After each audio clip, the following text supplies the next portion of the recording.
You look into the portal behind her and you see in one of the pods has Bjorn in it. Oh, fudge. That we should go into the portal. Bjorn is there. I don't know, just get the fuck out of here and then we decide what our next step would be because we need to get out of here because she would kill us and I only have so many bites of my You hear it more and more. Each of you start hearing it. It becomes loud, like something is coming towards you. Consider this a Deus Ex Machina! And a giant D20 shaped thing just drops on the ground in between you guys. And one of the facets opens up and you see Raghav, your god, in there. And there's like a whole console in there. He's like, get it, let's get it. And then each of you runs in. He closes it. The D20 flies up in the air and eats off into the sky. And Whoa. Oh my god. We cheated with God. Wow.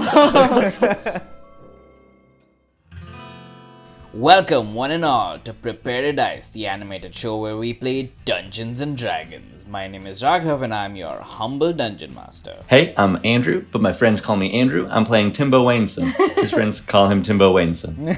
Hi, I'm Jagriti. I play Poppy Seeds. Poppy is a wood elf ranger and a awesome sorcerer in the making. Watch out. Cool. Hey world, it's your girl, Rocco, played by your other girl, Christine. I'm an Air Genasi bard and I'm here to rock your world. Are you guys ready to Rocco? I guess it's about Timbo. About Timbo! Oh god, let's Poppy off. You're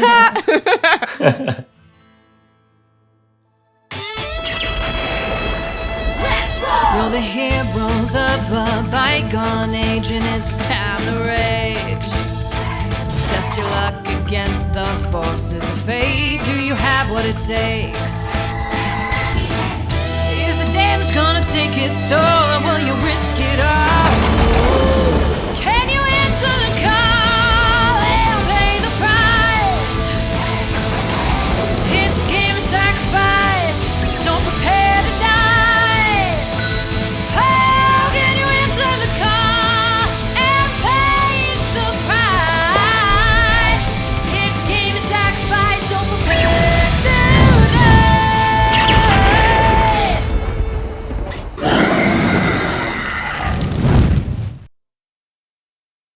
So you are now inside of Raghav's 20-sided craft, which from the inside looks funnily like a very nice cabin in the woods, complete with a fireplace and everything. So you lay an unconscious Bjorn on the carpet in front of the fire. So, man, are we glad to see you, God.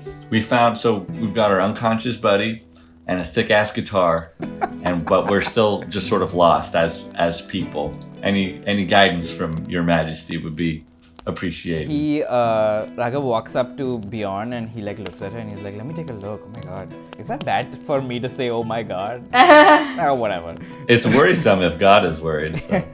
So Raghav looks at Bjorn and he's like, she just seems really weak and I think she just needs rest. I'll heal her wounds as best as I can, but I don't think I can do anything about the arm.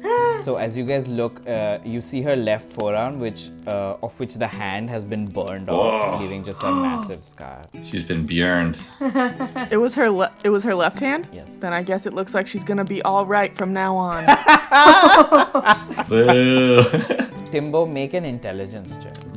16 plus 3, 19. I'm so smart. Ooh. Yeah, so Timbo, you feel like given the right resources, you could probably build an arm for Bjorn, like an arcano technology arm. The first bionic arm is Yeah, he's inventing. And as part of my doing this, as part of my creating the first ever bionic arm in this universe, I am gonna patent that technology. Nice.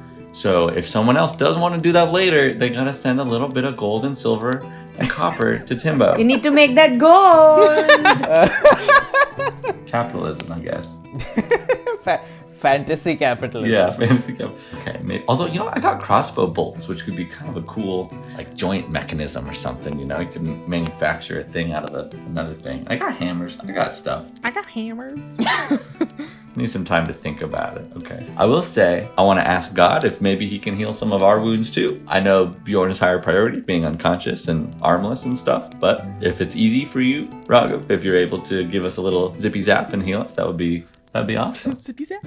He's like, yeah, of course. I've got zippy zaps aplenty. And he like starts doing finger guns at you. And all of you heal as if you got a long rest. So Nice. So Raghav is like flying you guys, and he's like, knowing the Lich Queen, she's probably searching for ways to get to you or your loved ones in ways to get leverage and get the weapon back. So this kind of would be the perfect time to travel to her lair, destroy the phylactery. I can't take you all the way to the other side of the world. I'm already breaking a lot of rules by intervening so directly. But don't worry, this craft can take you where you need to go. So I want all three of you to roll a d20. I'll say too, if she wants my loved one, she can have my dad. Read the arm.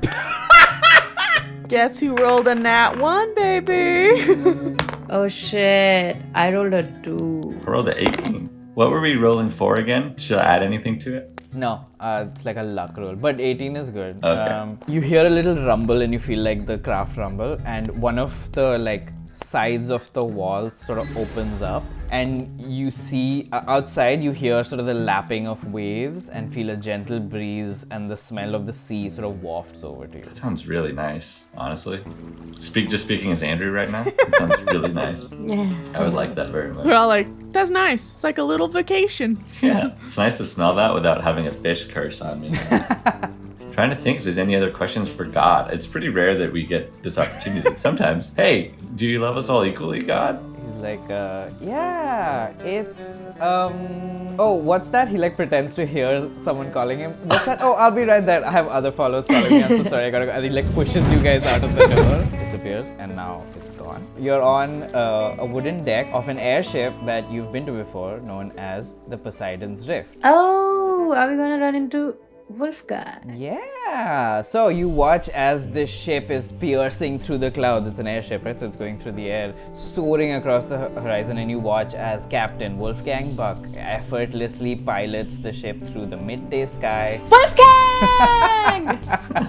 You see her sort of look down at you, and she like just like, in the most badass captain way, just like nods. And then Happy, the ship's cyborg crew and first mate, walks up to you and he goes, "Welcome back, my friends! The captain's been flying all night. A letter came for her magically in the night, and she's been at the wheel ever since. You're one of your friends is unconscious." And he like goes and picks up Bjorn. I don't like how excitedly he noted that one of our friends was unconscious, but I'll bypass that for now. But he missed that the hand is missing? Come on. Yeah. It's a robot. What do you guys want from this thing?